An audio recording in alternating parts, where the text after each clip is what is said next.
ओम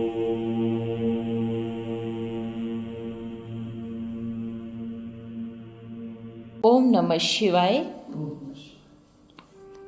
भारत माता शिव शक्ति अवतार। आज है 7/11/2024। रिवाइज डेट है 27/8/1965। प्यारे बच्चे, तुम्हें पुरुषार्थ कर माँ बाप को फॉलो करना है। मम्मा बाबा कहते हो तो उनकी गद्दी पर बैठने लायक तो बनो। गीत है रात के राही थक मत जाना। बच्चों ने इस गीत की एक लाइन से ही समझ लिया। बाबा जब बच्चे बच्चे कहते हैं तो सदैव समझना चाहिए हम आत्माओं को बाबा बैठ समझाते हैं। आत्माभिमानी बनना है, यह तो सब जानते हैं। आत्मा और शरीर दोनों चीजें हैं, परंतु यह नहीं समझते हम आत्माओं का पिता भी है, हम निर्वाण धाम में रहने वाले हैं। यह बातें बुद्धि में नहीं आती। बाबा कहते हैं यह ज्ञान बिल्कुल प्रायलोप हो जाता है। मनुष्य के कर्तव्य बिल्कुल बंदर जैसे हैं। बाकी यह तो जानते हैं आत्मा ही एक शरीर छोड़ दूसरा लेती है, बस और कुछ नहीं जानते। अभी तुम बच्चे जानते हो यह नाटक पूरा होता है, हमको वापिस जाना है। अपवित्र पतित आत्मा वापिस जा नहीं सकती। कोई भी आत्मा वापिस गई नहीं, आती ही रहती है। कोई कितना भी ब्रह्म ज्ञानी व तत्व ज्ञानी हो, वापिस एक भी नहीं जा सकते। यह ड्रामा है। जब सब आत्माएं यहाँ चली आती है फिर वापिस जाने लगती है। यह तो अभी तुम जानते हो। बाबा हमको रूहानी रास्ता सिखला रहे हैं। कहते हैं हे आत्माएं, अब बाबा को याद करने की यात्रा करनी है। जन्म जन्मांतर तो जिस्मानी यात्रा करते आए हो, अभी तुम्हारी है रूहानी यात्रा। जा करके फिर इस मृत्यु लोक में वापिस आना नहीं है। मनुष्य जिस्मानी यात्रा पर जाते हैं तो फिर लौट आते हैं। वो है जिस्मानी देह अभिमानी यात्रा। अभी यह है रूहानी यात्रा। सिवाय बेहद के बाप के यह कोई यात्रा सिखला न सके। तुम बच्चों को श्रीमत पर चलना है। तुम बच्चों का सारा मदार यात्रा पर है। जो बच्चे जितना याद करते हैं, याद कायम उनको रहेगी जिनको कुछ न कुछ ज्ञान है। 84 जन्मों के चक्र का भी ज्ञान है ना। अभी हमारे 84 जन्म पूरे हुए। यह 84 जन्मों के चक्र की यात्रा है। इनको कहा जाता है आवागमन की यात्रा। आवागमन तो सभी का चलता रहता है ना, आना और जाना, जन्म लेना और छोड़ना, इसको आवागमन कहा जाता है। अभी तुम इस मृत्यु लोक के आवागमन से छूटते हो। अभी तुम्हारी जन्म मरण अमर लोक में होना है, जिसके लिए तुम पुरुषार्थ करते आए हो। अमरनाथ पास तुम सब पार्वतियां हो। अमर कथा किससे सुनती हो? जो सदैव अमर है। तुम सदैव अमर नहीं हो। तुम तो जन्म मरण के चक्र में आती हो। अभी तुम्हारा चक्र नरक में है। इससे तुमको छुड़ाए तुम्हारा आवागमन स्वर्ग में बनाते हैं। वहाँ तुमको कोई दुख नहीं होगा। यह है तुम्हारा अंतिम जन्म। तुम देखते जाएंगे कैसे विनाश होता है। यह जो माथा मारते हैं लड़ाई ना हो, यह कहते हैं बॉम्ब्स जाकर समुद्र में डाल देवे। यह तो ड्रामा अनुसार बेचारे कहते रहते हैं। अमेरिका में कोई चरिया खरिया हजाम था, वो भी कहे मैं प्रेसिडेंट बनूंगा। जिसको जो आता वह बोल देते, क्योंकि यह दुनिया है ही पागल मनुष्यों की। श्री श्री 108 जगत गुरु कहलाने वाले बड़े बड़े गुरु हैं, जिनके लाखों फॉलोअर्स हैं। आगा खां के कितने फॉलोअर्स हैं। कब उनको सोने में, कब हीरो में वजन करते हैं। अब वो सारा दिन करता क्या? तो यह सब अंधश्रद्धा हुई ना। बाबा ने कहा है, यह सब अंधों की औलाद अंधे। अंधे क्यों कहते हैं? क्योंकि सब आसुरी मत पर है। रावण राज्य है ना।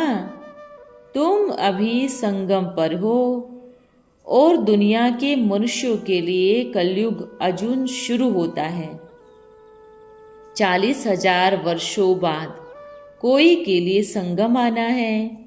यह रोग निकला है शास्त्रों से। इसलिए बाबा कहते हैं, तुम जो कुछ वेद शास्त्र आदि पढ़ते हो, दान पुण्य आदि जन्म जन्मांतर करते आए हो, ये सब भक्ति मार्ग है। भक्ति से पतित बनते आए हैं। नए मकान को सदगति, पुराने मकान को दुर्गति कहेंगे। दुर्गति को देख मालिक को रहम आता है, अब नया बनावे। यह भी दुर्गति से फिर सदगति जरूर होना है। सारी दुनिया सदगति में थी। तुम जानते हो बरोबर भारत में हम ही सदगति में थे, हम ही फिर दुर्गति में आए। अब बाबा बैठ समझाते हैं, संगम युग अभी है, जबकि तुम ब्राह्मण फिर देवता बनते हो। ब्राह्मण वर्ण है ऊंच, यह तो प्रैक्टिकल की बात है ना। ब्राह्मण बनने बिगर कोई देवता वर्ण में आ नहीं सकते। तुम निश्चय करते हो हम ब्रह्मा के बच्चे हैं, शिव बाबा से दैवी राज्य ले रहे हैं। अभी तुम्हारा पुरुषार्थ चलता है। रेस करते हो, अच्छी रीति पढ़कर दूसरों को पढ़ाए, लायक बनाए। जिनको रावण ने नालायक बनाया है, उनको लायक बनाए तो वो भी स्वर्ग के सुख देखे। कृष्णपुरी को तो सभी याद करते हैं। रामचंद्र को छोटेपन में झूला आदि नहीं झूलाते। कृष्ण को बहुत प्यार करते हैं, परंतु अंधश्रद्धा से समझते कुछ भी नहीं। बाबा ने समझाया है, इस समय यह काली सृष्टि है। भारत बहुत सुंदर था, गोल्डन एज में था, अभी आयरन एज में है। तुम भी आयरन एज में थे, अब फिर तुमको गोल्डन एज में जाना है। बाबा सोनार का काम कर रहे हैं। तुम्हारी आत्मा में जो लोहे और तांबे की खाद पड़ी है, वो निकाली जाती है। तुम्हारी आत्मा और शरीर दोनों अभी झूठे बन गए हैं। अब फिर तुमको सच्चा सोना बनना है। सच्चे सोने में बहुत खाद मिलने से एकदम मुलमा बन जाता है। तुम्हारी आत्मा में भी अभी बिल्कुल थोड़ा सोना जाकर रहा है। जेवर भी पुराना है, 2 कैरेट सोना कहेंगे। तो बाबा बैठ समझाते हैं, भारत की मति इस समय मारी हुई है। जब मति मारी जाती है, तब ही बाबा द्वारा फिर श्रीमत मिलती है। भारत बरोबर स्वर्ग था, तुम्हारे कोई धर्म का राज्य नहीं था। फिर हम उस स्वर्ग में जाए, इनके लिए पुरुषार्थ करना है, परंतु माया करने नहीं देती। माया तुम्हारा बहुत सामना करती है। युद्ध के मैदान में तुमको बहुत हराती है। चलते चलते कोई ना कोई तूफान आ जाता है, विकार में जाते हैं तो बिल्कुल ही काला मुंह कर देते हैं। बाबा कहते हैं, अभी मैं तुम्हारा गोरा मुंह करता हूँ, अब फिर विकार में जाए काला मुंह मत करो। योग से अपनी अवस्था को शुद्ध बनाओ। शुद्ध होते होते खाद सारी निकल जाएगी। इसलिए योग अग्नि की भट्टी में रहना है। सोनार लोग इन बातों को अच्छी रीति समझेंगे। सोने की खाद निकलती है आग में डालने से, फिर सोने की डली सच्ची बन जाती है। बाबा कहते हैं, अभी तुम जितना याद करेंगे उतना शुद्ध बनते जाएंगे। बाबा तो श्रीमत देंगे और क्या करेंगे। कहते हैं कृपा करो। अब इसमें बाबा कृपा क्या करेंगे। बाबा तो कहते हैं, याद में रहो तो खाद निकलती जाएगी। तो याद में रहना है कि कृपा व आशीर्वाद मांगना है।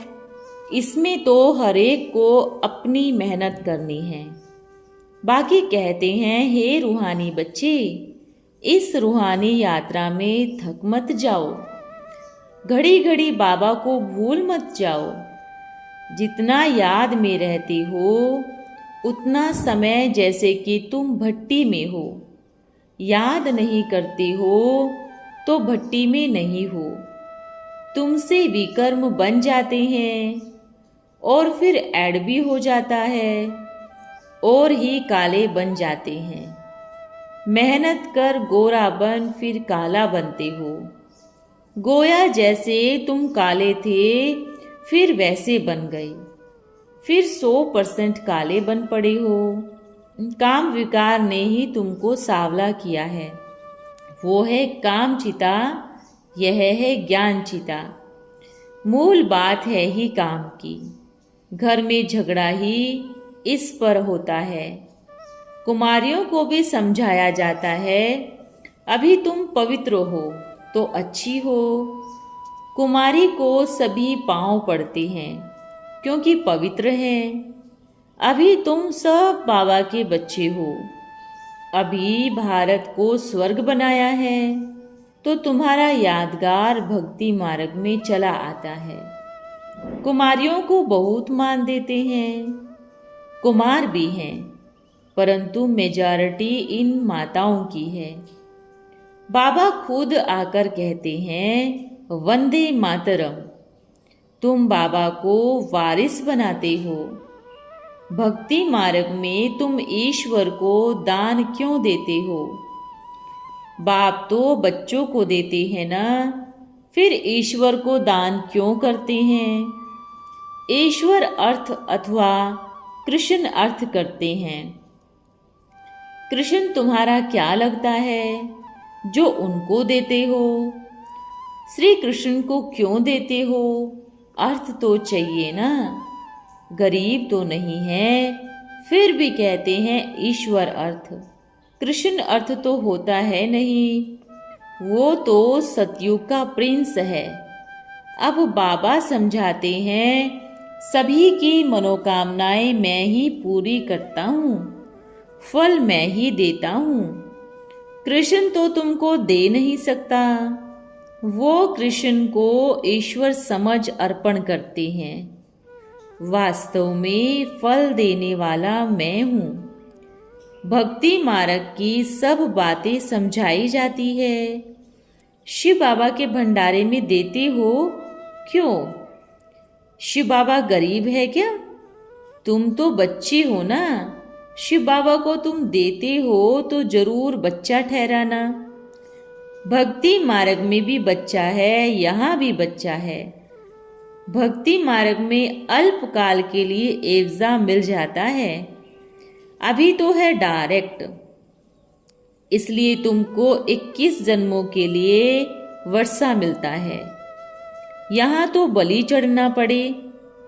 तुम एक बार बलि चढ़ते हो तो बाबा 21 बार तुम्हारे ऊपर बलि चढ़ते हैं।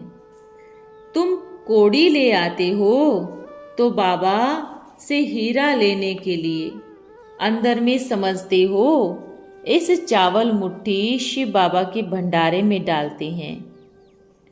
सुदामा की बात अभी की है।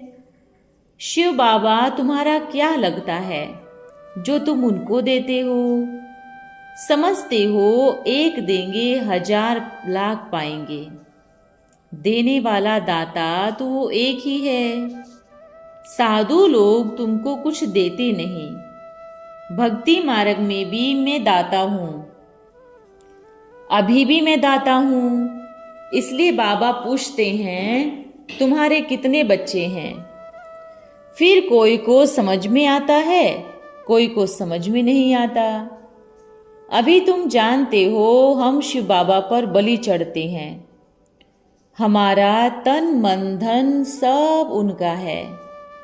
वो फिर हमको 21 जन्म का वर्षा देंगे। साहूकार का हृदय विदीर्ण होता है, बाकी है अबलाएं। बाबा का नाम ही है गरीब निवाज।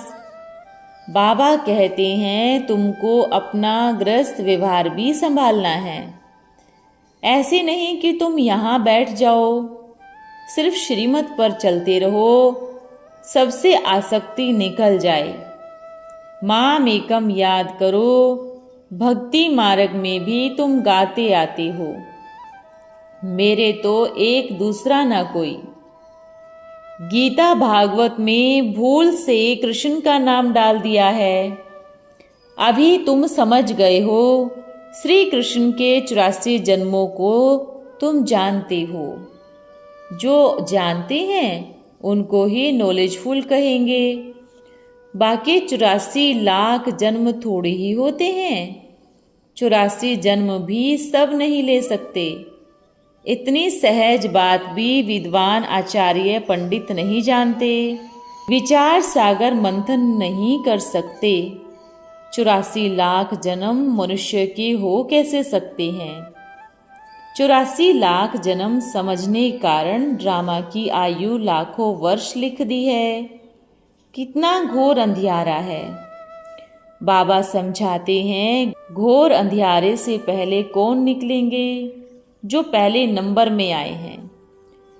अब घोर अंधियारे में तुम थे ना, फिर तुमको ही घोर सोचने में जाना चाहिए। कितनी बातें समझाई जाती है, सब तो एक जैसी समझने वाले नहीं होते।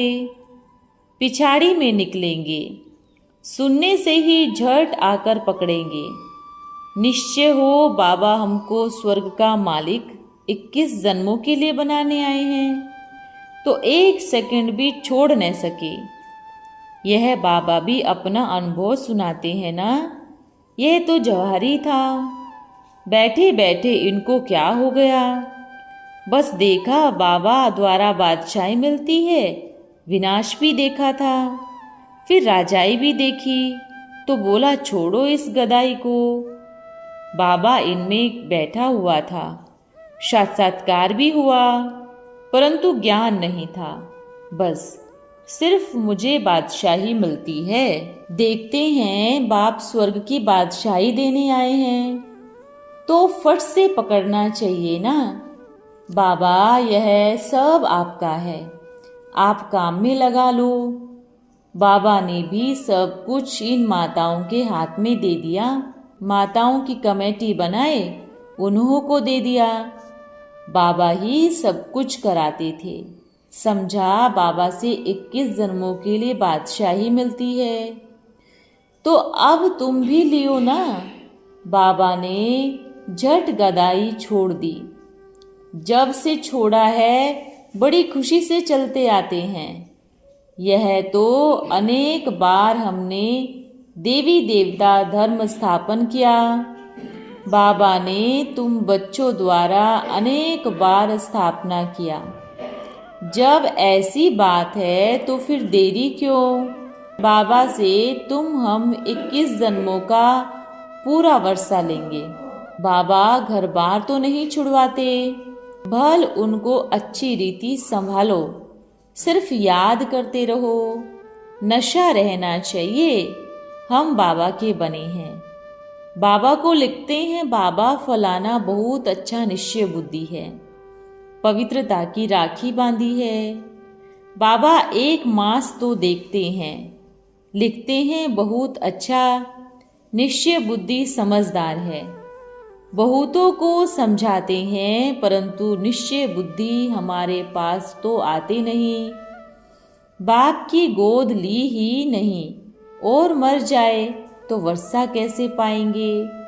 पहले तो बाबा की गोद लेनी चाहिए। निश्चय हुआ और शरीर छोड़ दिया, मेहनत कुछ भी नहीं की। आयरन एज से गोल्डन एज नहीं बने तो कॉमन प्रजा में जन्म ले लेंगे। अगर गोद में आए, अच्छी रीति पुरुषार्थ किया, फिर शरीर छोड़े तो वारिस भी बन जाए। वारिस बनने में देरी थोड़ी ही लगती है। कोई तो सूर्यवंशी राजाई पाते हैं, कोई तो सर्विस करते करते पिछाड़ी में 1 जन्म लिए करके राजाई का पद पालेंगे। बस वो कोई सुख थोड़ी ही हुआ। राजाई का सुख तो पहले स्वर्ग में ही है, फिर कलाएं कम हो जाती है। बच्चों को तो पुरुषार्थ कर माँ बाप को फॉलो करना है। मम्मा बाबा की गद्दी पर बैठने लायक तो बनो। अच्छा, ओम नमः शिवाय। वरदान है, दर्शनीय मूर्त भव। दर्शनीय मूर्त व साक्षात्कार मूर्त तब बनेंगे जब अव्यक्त आकृति रूप दिखाएंगे। कोई भी सामने आए तो उसे शरीर ना दिखाई दे, लेकिन सूक्ष्म वतन में प्रकाश में रूप दिखाई दे। सिर्फ मस्तक नहीं, सारे शरीर द्वारा लाइट का साक्षात्कार हो। ओम नमः शिवाय।